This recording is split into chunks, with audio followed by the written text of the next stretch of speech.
Hey friends, so we need proper COVID and long COVID policy, and we need it now. Well, we actually needed it years ago, but we definitely need it now. So, with all the information and research and evidence and data and real world evidence that we have, the fact that our policies just don't even come close to matching the reality is not only ridiculous, it's frightening, right? So we're seeing, there's a different variant in the news, and I mean, while it's great that the media is, putting it out there. It's, where's the media, for the previous 3 years when long COVID numbers started to escalate, when the post-COVID conditions started to escalate, when basically all the problems that COVID is causing started to pile up, with all the immune damage that people are having and the reemergence of different viruses and just the general, lack of wellness among the populations everywhere, pretty much.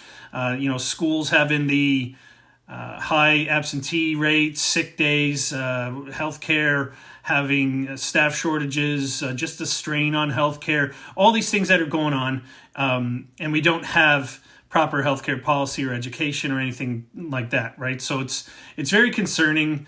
It's disheartening to watch because the people who are paying attention know that it's lacking, right? So the denial is not a public health policy. Posted that yesterday, and it's true, right? You can't just deny away a major issue that has been coined a mass disabling event. You can't just forget about something that governments have known about since the summer of 2020, maybe even before. And if they knew about long COVID back then, why haven't they been warning people and so on and so forth? So we're here at this point where we need. Education is just not happening, right? So the education that is being doled out is being done by, guerrilla style, grassroots, independent people, private citizens. There's some groups who do it, but it's not done at a public health policy level. It's not being funded properly. It's not being done by governments. It's not being done by public health agencies. Where's occupational health and safety since COVID began? Because, you'd figure with all the infections that are happening in workplaces that occupational health and safety would at least be chiming in on clean air and things like that. So we have so many different facets and safety nets that were supposed to be deployed once a virus like COVID came around, or any virus, that has the threat level that COVID does. And they all seem to have abandoned their post, their watch.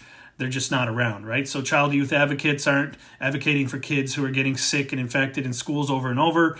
So that's where people come in, like myself come in, and the great team of advocates all over the world that we have that share things on social media, and they do things on the, on the ground floor level, and they're trying to cause change by simply remaining consistent, by never abandoning the science, right? So a lot of our governments did utilize and did back up the science when COVID first emerged, but then they just abandoned it for obvious reasons, for the economy, for the capitalist-driven decision-making, whatever else. It doesn't matter why they abandoned it, but we have to at least get back to it, right? So we can't continue on like this. It's not going to work out for us if we do.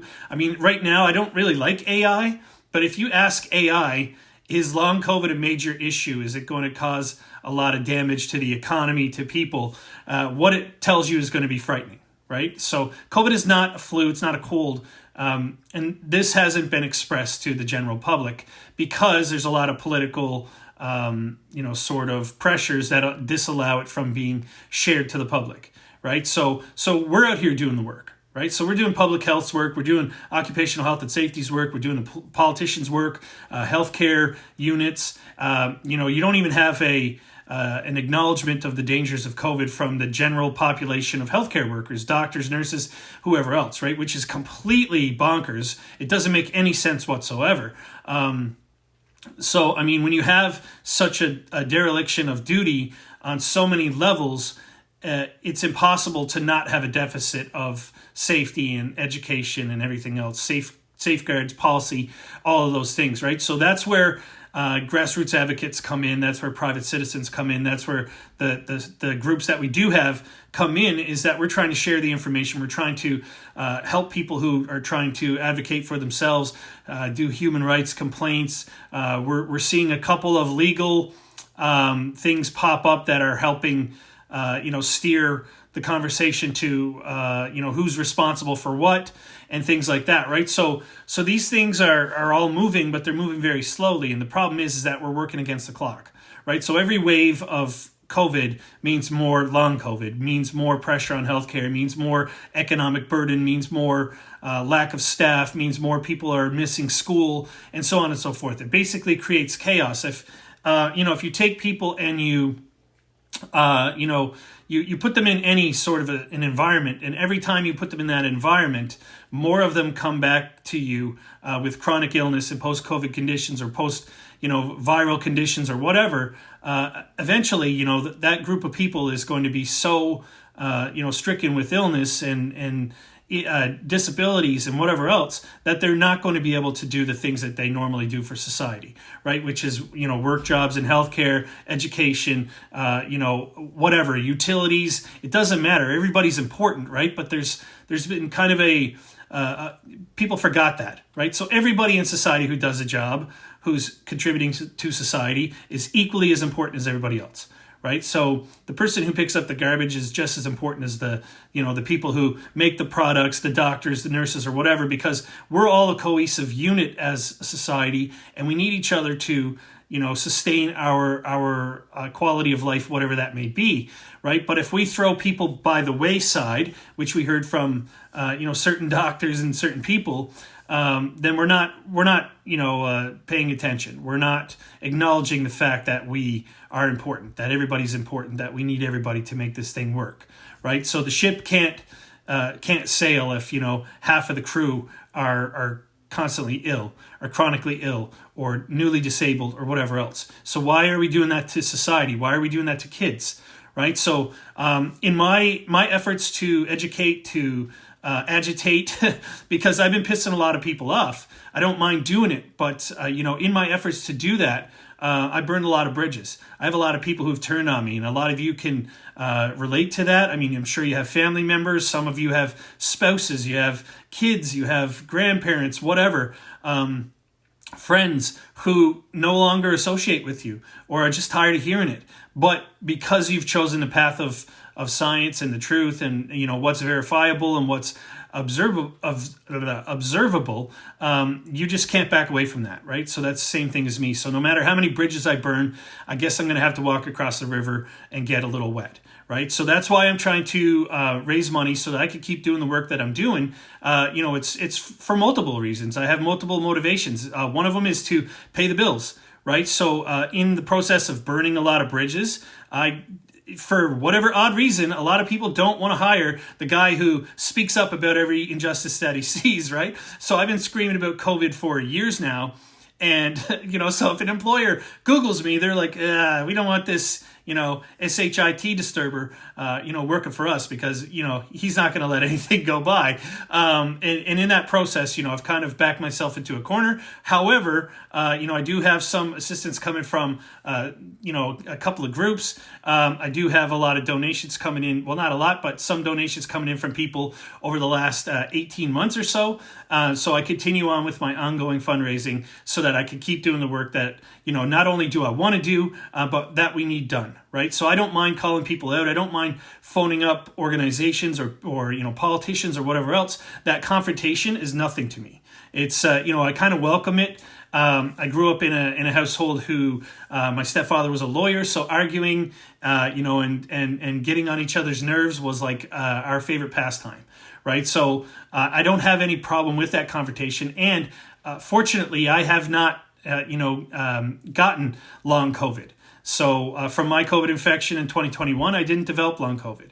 My motivation for getting into advocacy then was that my son did, have a lot of symptoms that really scared the hell out of us. So from then on, we decided, okay, we're going to try as hard as we can to limit his infections. Right. So in the process, like I said, ostracization from family, from friends, people just thinking, I'm nuts or whatever. But so be it. That's the way it has to be. That's the way it has to be. But I also have some skills that allow me to communicate, that allow me to get the word out, that allow me to help people organize things to, like I said, advocate and agitate.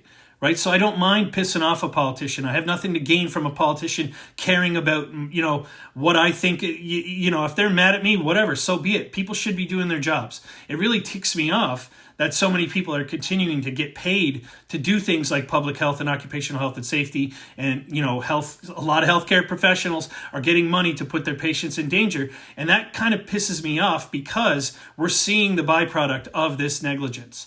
Right now, whether it is knowingly or unknowingly, it's still happening. Right, so you could say, well, it's not everybody's fault. They don't all know. I mean, after a while, if it's 1994 and you still don't understand, or that you need to protect yourself from HIV and AIDS and other bloodborne pathogens, eventually that excuse wears out.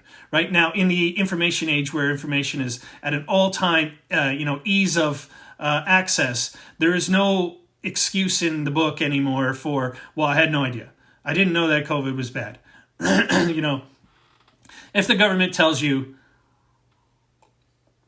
that COVID is mild, so you go from needing lockdowns and needing masking everywhere in public to COVID is mild, and you just take it at face value and go, okay, whatever. I have a problem with that, as a lot of people do. Right, because it's putting a lot of people in danger. The unwillingness and the lack of curiosity as to whether or not to believe the government, which in a contradictory sort of way, a lot of people don't believe the government for anything. Right, so if the government tells them something, they're like, no way, I don't trust the government for anything. Government says, hey, COVID is mild, I trust that government with my life and my kids' lives. Right, so that doesn't make any sense to me and to a lot of people. But with that being said, it's still not too late, right? So what am I out here making videos for all the time, doing posts, calling organizations, calling politicians, sending thousands of emails? What am I doing all that for? It's not because I don't think we can make a difference. I know we can make a difference. We've made a difference, right? So the only people that, everybody we know has to depend on right now is us. Right? So unfortunately, we don't have the backup, right? So we're fighting a war against an insurmountable odds against an enemy that is, fully cloaked in denial, right? So the cloak of denial protects COVID every single day. This virus gets to spread and be called the cold or the flu or whatever else. So it has such a perfect setup to thrive and to just, do damage. The political sentiment made it so that this virus is so politicized that people just don't even care about catching it. A virus that can literally cause brain damage, heart damage, lung damage, immune system damage, all of those things, right? So all of those things are made possible by COVID infections, but it has such an environment to thrive in because of the politicization and the arguing back and forth and all the rest of the BS that people are just willing to catch this virus over and over. So if you just take this one situation where you have the majority of humanity is willing to catch, a level 3 pathogen continuously, no matter what, no matter how many observable damages it does to them or their family, or how many stats come out, or how many data, points or research studies or posts or news stories about new emerging viruses and how everybody's sick all the time and society just can't get better. No matter how much of that stuff they see, they're still willing to get infected by this virus over and over and over. So if you just look at just that situation, just that one movie plot, it's terrifying, right? But it's still our duty, it's still our mission to get out and tell people, listen, this is a dangerous virus. I know that you don't care about it right now. I just don't want you to learn about this virus at the point when it's too late, right? So when people learn about COVID and the damage that it does, when they're told your kidneys are shutting down, or you have really bad damage to your liver, or you got a lot of blood clots come out of nowhere, even though no family history of blood clots, but you got them, you got a load of them, or you have a massive heart attack, right? Or your immune system is so shot that you get sick 5 times a year now, or a new rare cancer just popped up in you or your child, right? When these things happen, when people have to learn about COVID the hard way, it's heartbreaking. Right? Learning about it anyway is terrible, but learning about it the hard way when the damage is done and there's nothing we can do to stop it is heartbreaking, right? Because there are going to be a lot of people who legit didn't know, and a lot of people who have to use denial because the psychology of this is terrible, right? It's really hard to deal with. It's a hard thing, a hard reality to come to grips with the fact that this virus is just spreading freely. Our government's allowed it to happen. They told people it was mild. If the water is poisoned by, something, and your government tells you the water's great to drink and they know it's not, it's hard to reconcile with, right? It's hard to digest. It's hard to come to cognitive terms with, because it's such a shocking betrayal, right? It's such a shocking reality to have to deal with. The world changed overnight. 2019 was our last normal year. It's going to be real hard to get it back to any semblance of what that used to be before SARS-CoV-2, because it's in the SARS family. It's not a flu. It's not a cold. This virus has wrecked pretty much every level of our society, and whether or not it's doing it in the acute phase where people die and you notice it and you see the freezer trucks in New York in 2020 and all of that, and you see the millions of people dying right away, whether it's in that form or if it's in the delayed reaction where it gets, the seed of destruction gets planted and you get long COVID and you get post-COVID conditions and your immune system gets shot and all those things, whichever way it happens, it manifests to do the damage, it is still terrible. It is still devastating. It's still heartbreaking, right? So the motivation of grassroots advocates like myself and everybody else, continues to be our empathy and our sympathy and our love for the people around us. Obviously, self-preservation, family preservation. I want to protect my kid. I want to give him a future, right? But a lot of it is because we really care about other people, right? So when you care about other people and your motivation is others, it's hard to just walk away. I've had plenty of times where I post on social media, that's it, I'm done with this. I'm sick of this crap, right? And then the next day I'm back. And I'm like, I can't walk away because we started this, and our consistency is the only guiding light that we have out of this darkness. Our consistency that hasn't wavered, right? We might have been like, I quit the fight, because I'm tired, I'm mentally fatigued, but it hasn't come, to the point where anybody who's in the lane of, scientific proof and acknowledging reality, nobody in that lane has said one day, you know what, forget it. I don't think masks work. I think COVID is fine. That hasn't happened, right? So if that's not happening, then you know that the road we're on is the right one. You know that the path that we're walking is the correct one, right? So you can't just walk away from it. It's not something that you can do, right? So when I'm burning bridges and I'm pissing people off and whatever else, verge of bankruptcy, those type of fun things, my motivations don't change. Right? I need to try to find ways to keep going, to keep fighting, to keep pushing, right? So if I'm sending out 1,000 tags, of a GoFundMe, it's not because I want to. I wish I had the money to not even need money from people, to not even need to pass the hat all over the planet and say, hey, you want to help me pay bills so I can get out and fight and try to kick some butt? No, I wish I didn't have to do that, right? But unfortunately, at this point, this is what I have to do right now. And hopefully I get in a situation where I don't need to depend on that. And I could just focus on the work, right? So right now I am focusing on the work. I need to focus on it more. I need to make more phone calls. I need to piss more people off. I need to put out 4 videos a day. I need to do more lives. I need to rally the troops. This is what we all need to do, but not everybody can do it, right? So not everyone has burned all their bridges. Not everybody has pissed off every employer that they know, right? Some people still have their jobs and they're able to advocate at the same time. I'm not in that boat. I wish I was. Right? I don't like having to ask other people for help when it comes to something like, financial, monetary assistance. I don't like doing that. I'm a teacher by trade. For some reason, I don't get a lot of teacher job calls, right? That's just the way it is right now, but I'm willing to keep fighting. I'm willing to keep pushing, and that's what I'm going to do, right? So that's where we are. We're at a point where we really need change, and it has to happen now because we're working against the clock. Right. So we need to get really brash, and we need to really get in people's faces, and we need to, print T-shirts and do whatever we can, get in, some social media campaigns going, buttons, hats, posters. If we need to do more billboards, we got to do whatever the hell it takes right now to get this going, because if we don't, the time, like I said, the clock keeps ticking. Right? It's not an infinite amount of time that we have before more and more and more people aren't damaged by COVID. And our ability to reach people becomes less and less as each wave of cognitive impairment just floods over the population. Right? So if we know that COVID infections can reduce IQ points, right? It can add to people's cognitive inability to deal with things, to literally to feel fear, of a virus. We have all these things working against us. So now is the time to get going, right? So a lot of times when, spring rolls around, I kind of go like, oh, we can breathe easy. But we found out last year from the massive wave we had in the summer that you can't. There is no off season. There is no time to take it easy. This enemy keeps coming at us, bang, bang, bang, bang, bang, and it will not stop. Okay, it just does not stop. It's way more, aggressive than anything we've ever seen. And because it's just, sliding in and people don't even know they're getting infected and people don't even know they're getting damaged. And even if they do, some of them can't even, cognitively understand it. And it just keeps piling up the damage over and over and over. With all of that going on, we just don't have time to sit on this. We don't have time to take off a couple of months of advocacy, of, getting in people's faces, of annoying people, of pissing people off. We don't have time for that, right? So that's why I'm pushing. That's why I'm like, yeah, let's go. Let's giddy up.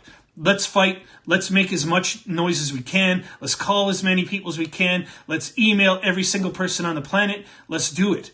Let's go. If I got to stay up 24 hours a day, I'll try. If I get by on a few hours sleep a night, fine and dandy. Whatever it takes, I'll drink coffee again.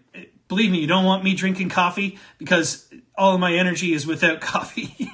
So, but I will. I'll do whatever the hell it takes. And I really think that now is the time that we need to push. And that's why I'm pushing lately. That's why a lot of other people are, because we see that we're running out of time. Right? So the sands through the hourglass, we only got so much left, right? Because eventually, as we know, with each COVID infection, your chances of long COVID increases. People are going to run out of chances. There's more and more bullets added to the Russian roulette every single day, and I don't want to see more people get hurt, right? So there is no malice in our advocacy. We don't feel any, I told you so. There's no gratification when it comes to the I told you so's. It's more grief. Right, so you get grief upon grief upon grief. You lose friends. You get ostracized by people. You get yelled at by folks. You get blackballed, whatever else, for trying to tell people the truth, for trying to tell them that COVID is not mild. It is not something that they can catch over and over again. It's not something that they should wish upon their worst enemy, let alone themselves and their kids. Right, so that's why I'm pushing so hard lately. That's why I'm going to keep fundraising. That's why I'm going to do whatever the hell I can to stay in the fight, to stay in the war, because we need people to do this right now. Right? I'm not doing this for fun. Every single day I wake up and I wish COVID was gone. There's not a single day that I don't wake up kind of mad as soon as my eyes open, because I dreamed, that we weren't in a world where everybody was getting sick all the time, where little kids were having their immune systems destroyed. When you have a virus that is sometimes compared to HIV, when you hear those, words in the same sentence, it should scare the hell out of everybody. But it's not, because the public health is not there. The education is not there. They're not doing their jobs. And I could care less. Anybody who works for public health is want to debate. Feel free. Anytime you want to get on the debate stage, virtually, I would welcome it in a second, because you're not doing your job right now. I don't understand how you wake up in the day as a public health official or as a healthcare official or people who are in charge of running hospitals and schools and everything else. I don't understand how you get through your day knowing how sick everybody is and not doing anything about it. It actually enrages me, but it's something that I just can't figure out. So that's where we're at. I don't even know if this thing can take questions or whatever. This is the first one I've done of Twitter Live video in a long time. But like I said, guys, now's the time to rock and roll, and I'm willing to do it. I'm not fundraising to stockpile money to get rich. Clearly, you can't get rich on the amount of money I've raised over 18 months. Some of the money was spent on billboards, so it's even less than the total looks. And I'm looking to just basically stay in the fight, and stay, tenacious, right? So that's what we all need to do right now. We need to get together and we need to start kicking some butt, because if not, this virus is going to kick ours, right? So anyways, that's my shoot off for right now. If you see me fundraising or whatever and you want to share it, or we're going to help out, the money's not going to me to, buy luxury items. I'm just trying to pay bills so I can stay in the fight. And so I hope all of you will join in the fight. And if you can't, then we're out here fighting for you, right? So if you, you help with a share or some new info or a like or whatever else, just getting the word out is help, right? So I like to tell people there's no small parts. if you wake up in the morning and you read something and you echo that sentiment or research or information or whatever. We got so many good advocates who are out here kicking butt daily, right? Sharing the information, and no matter how, daunting the task seems, and they look at that wall of denial and disinformation and the armies of bots and whatever else, and every single day they get up and they go, nah, I'm going to post this again, I'm going to share this again, I'm going to make a new video, I'm going to send another email, I'm going to do another phone call, I'm going to do whatever the hell I can to change one mind or educate one person or show somebody else that they're not alone. Right? Because it's not all about changing minds. It's also about showing the people who are in the COVID-aware community, who are in the community of science, who want to believe the real truth, right? It's not just about changing minds. It's just about showing each other that people haven't quit, right? It's about giving people that reassurance that they're not alone. And like I said, you don't see very many people who are in this group of advocates and who believe the truth about COVID. You don't see too many people, wake up one day and go, that's it. I'm not masking anymore. Masks don't work. COVID's not serious. It's mild. I haven't seen it, right? There may be one or two people, scammers. But other than that, I haven't seen it, right? So you got to take some pride in being part of the group who just won't quit on people, right? And, and like I said, there's no small parts. So whatever you're doing, keep doing it. Keep pushing. I'm going to keep pushing. And you guys are awesome. I'm going to do a space later on here, not on video. Because I'm looking tired. Let's face it. But anyways, you guys take care. Have a great day. You're awesome.